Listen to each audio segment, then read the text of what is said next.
Since the subject is so serious, it is critical that we are free to discuss it and that we are able to discuss it accurately. What generally gets discussed and what almost always gets omitted or mischaracterized impacts many people's views on current events. We, as a free people, are supposed to have the power in government. Those are our representatives, and they're putting our lives at risk. And what undermines our ability to get control of the situation is people who put out irrational arguments. And it's come to a head because with news of Osama bin Laden's apparent assassination, and what I mean is the intentional targeted killing, the views of my video about Bhutto, not meaning to mention bin Laden's name a few years ago, has shot through the roof. And I'm bombarded with irrational people who I know where they're getting this information from. Odds are sites like Alex Jones and Mike Rivero's What Really Happened. Now, I also want to preface this that there are people understanding what I'm saying. I've read those comments too. Sometimes we get focused only on the negative because that's what we have to react to defeat the obstacles that stand in our way of achieving our goal, of putting the power in our hands.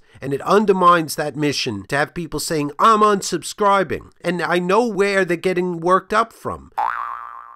And I'll show you this doesn't make sense. Mike pushes both the idea that Osama bin Laden died of natural causes and that he was murdered. Both.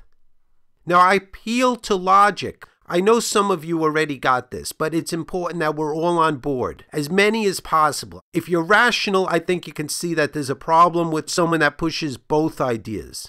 And that's just the tip of the iceberg of the illogic that's propagated by this website. I hope you'll notice that the argument in my next video is not a simplistic believe the government. Instead, it's pointing out what the government didn't say. This example is not one of a truth being told or evidence being released. Rather, it's a case of something not done. And that thing not done is the release of a specific photo.